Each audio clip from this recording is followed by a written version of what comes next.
జాతీయవాద జర్నలిజానికి అసలైన వేదిక నేషనలిస్ట్ హబ్ ని సబ్స్క్రైబ్ చేసుకోండి.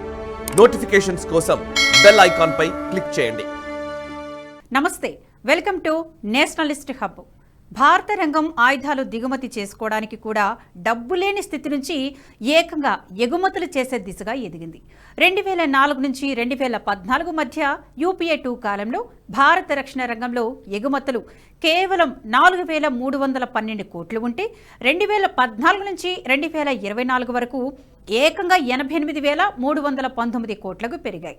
దీనికి మోదీ నాయకత్వమే ప్రధాన కారణమని అంతర్జాతీయ వ్యవహారాల నిపుణులు చెబుతున్నారు. మోదీ దేశాన్ని ఆత్మనిర్భర్ భారత్ దిశగా అడుగులు వేయిస్తారని చెప్పడమే కాకుండా చేసి చూపడంలోనూ సక్సెస్ అయ్యారని అంటారు. ఈ క్రమంలో ప్రపంచ భౌగోళిక పరిస్థితులు కూడా భారత్కు అనుకూలంగా మారడం కూడా ఇందుకు దోహదపడింది.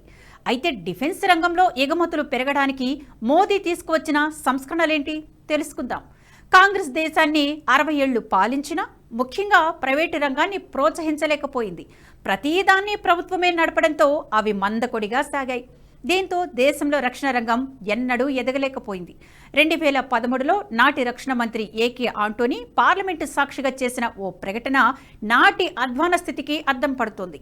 నాటి ప్రకటనలో భారత్ వద్ద యుద్ధ విమానాలు కొనుగోలు చేయడానికి డబ్బులు లేవని, అందుకే ప్రస్తుతం కొనుగోలు చేయలేకపోయామని చెప్పారు. నాటి పరిస్థితి అంత అధ్వానంగా ఉండేది. సైనికులకు బూట్లు కూడా సరిగ్గా ఉండేవి కావు. దేశ భద్రతకు సరిహద్దుల దగ్గర పహారా కాసే సైనికులకు బుల్లెట్ ప్రూఫ్ జాకెట్లు కూడా లేని పరిస్థితి. అంతేకాదు, అప్పట్లో సైనికుల చేతిలో ఇన్సాస్ రైఫిళ్లు ఉండేవి. అవి సెమీ ఆటోమేటెడ్ రైఫిళ్లు, అంటే AK-47 కంటే తక్కువ స్థాయి. కానీ అప్పటికే ఉగ్రవాదుల చేతిలోకి AK-47 రైఫిళ్లు వచ్చేసాయి. అంటే ఉగ్రవాదుల చేతిలో అత్యాధునిక ఆటోమేటెడ్ రైఫిళ్లు ఉంటే సైనికుల చేతిలో మాత్రం సెమీ ఆటోమేటెడ్ రైఫిళ్లు ఉండేవి. ఈ ఒక్క ఉదాహరణ చాలు నాటి యూపీఏ పాలనలో మన భారత సైన్యం ఎంతటి దీనస్థితిలో ఉండేదో చెప్పడానికి. అయితే 2014లో మోదీ అధికారంలోకి వచ్చాక రక్షణ రంగాన్ని సమూలంగా మార్చేశారు. ముందుగా ఆ రంగాన్ని లాభాలు గడించేలా చేస్తే తప్ప ఆయుధాల దిగుమతి సాధ్యం కాదని మోదీ గ్రహించారు. దీనికి ఆ సెక్టర్లో సంస్కరణలు తప్పనిసరి. ముందుగా రక్షణ రంగంలో రీసెర్చ్ విభాగాన్ని పటిష్టం చేయాలి. అప్పటికే ఉన్న DRDOకు ఎక్కువ శాతం నిధులు కేటాయించి పరిశోధనలకు ఊతమివ్వాలి. అందుకు ప్రతి ఏటా రక్షణ రంగం నుంచి భారీ బడ్జెట్ను రీసెర్చ్ కోసం కేటాయించడం మొదలుపెట్టారు. దీంతో DRDO అనేక పరిశోధనలు చేసి ఆయుధాలను ఎప్పటికప్పుడు అప్గ్రేడ్ చేస్తూ వెళ్ళింది. పినాక, బ్రహ్మోస్, అగ్ని క్షిపణులన్నిటినీ ప్రస్తుత కాలానికి తగ్గట్లు అప్గ్రేడ్ చేసింది. దీంతో ఇవి విదేశాలకు సైతం ఎగుమతి చేసే స్థాయికి చేరుకున్నాయి. ఫిలిప్పీన్స్కు చైనా నుంచి ముప్పు ఉండడంతో యావత్తు చైనాను టార్గెట్ చేయగలిగే బ్రహ్మోస్ క్షిపణులను తమ దేశానికి అందించాలని గతంలో ప్రభుత్వం నుంచి ఒప్పందం కుదుర్చుకుంది. దీనికి తోడు ప్రస్తుతం 12 దేశాలు భారత్తో బ్రహ్మోస్ కొనుగోలుకు ఒప్పందం కుదుర్చుకున్నాయి. పినాక వంటి మిసైళ్లను కొనడానికి కూడా భారత్కు ఇతర దేశాల నుంచి ఆర్డర్స్ వస్తున్నాయి. మధ్య ప్రాచ్యంలో ఆర్మేనియాకు, అజర్బైజాన్కు మధ్య వివాదాలున్నాయి. సరిహద్దు తగాదాలతో ఎల్లప్పుడూ యుద్ధ వాతావరణమే ఉంటుంది. ఈ క్రమంలో ఆర్మేనియా భారత్తో మిసైళ్లను కొనుగోలు చేసింది. ఇప్పటికే మొదటి బ్యాచ్ మిసైళ్లు ఆర్మేనియాకు అందజేసింది భారత్. ఇక కేవలం మిసైళ్లు మాత్రమే కాకుండా ఎన్నో ఆయుధాలను ఎగుమతి చేస్తోంది భారత్. ఈ ఆయుధాల ఎగుమతి కోసం ప్రధాని మోదీ ప్రపంచ భౌగోళిక రాజకీయాలను చక్కగా ఉపయోగించుకున్నారు. ప్రస్తుతం ప్రపంచంలో ఉద్రిక్త వాతావరణం నెలకొంది. ఇప్పటికే రష్యా, ఉక్రెయిన్, ఇజ్రాయెల్, గాజాల మధ్య యుద్ధం జరుగుతోంది. ఈ పరిస్థితిని భారత్ తనకు అనుకూలంగా మార్చుకుంది. ప్రధాని మోదీ వ్యాపార ధోరణి ఉన్న నేత. అదే ధోరణిని తన పాలనలోనూ అమలు చేస్తున్నారు. వ్యాపారంలో మొదటిగా సెంటిమెంట్ అస్సలు పనిచేయదు. ఒకరి సెంటిమెంట్ కోసం తమ వ్యాపారాలను మానేసుకోవడం అస్సలు జరగదు. దీన్ని రష్యా, ఉక్రెయిన్ యుద్ధం మొదలైనప్పుడే మోదీ అమలు చేసేశారు. ప్రపంచంలో ఆయుధ ఎగుమతుల్లో అమెరికా, రష్యాలే అగ్రస్థానంలో ఉండేవి. భారత్ వంటి అతిపెద్ద దేశానికి కూడా రష్యా ఆయుధాలే ఆధారమయ్యాయి. సమయానికి అందించకపోయినా రష్యానే చాలా దేశాలు నమ్ముకొని ఉన్నాయి. అటువంటి సమయంలో ఉక్రెయిన్ కవ్వింపు చర్యలకు పాల్పడడంతో రష్యా యుద్ధానికి సిద్ధమైంది. దీంతో ఆ దేశంలో ఆయుధ కర్మాగారం ఎగుమతులు చేసే స్థాయి నుంచి ఆ దేశానికి ఆయుధాలు సరిపోని స్థితికి చేరుకుంది. ప్రపంచంలో ఆయుధాల కొరత ఏర్పడింది. దీన్ని మోదీ చక్కగా ఉపయోగించుకున్నారు. ప్రపంచంలో ఏర్పడిన ఆయుధాల శూన్యతను భారత్ భర్తీ చేసేలా పావులు కదిపారు. అప్పటికే రష్యాతో పాటు అమెరికా, చైనాలు ఆయుధాలను ఎగుమతి చేస్తున్నాయి. అయితే ఈ దేశాలతో ఒక సమస్య ఉంది. అమెరికా ఆయుధ తయారీలో అతిపెద్ద దేశం. కానీ ఆ దేశంలో ఆయుధాల కొనుగోలంటే చాలా కష్టమైన పనే.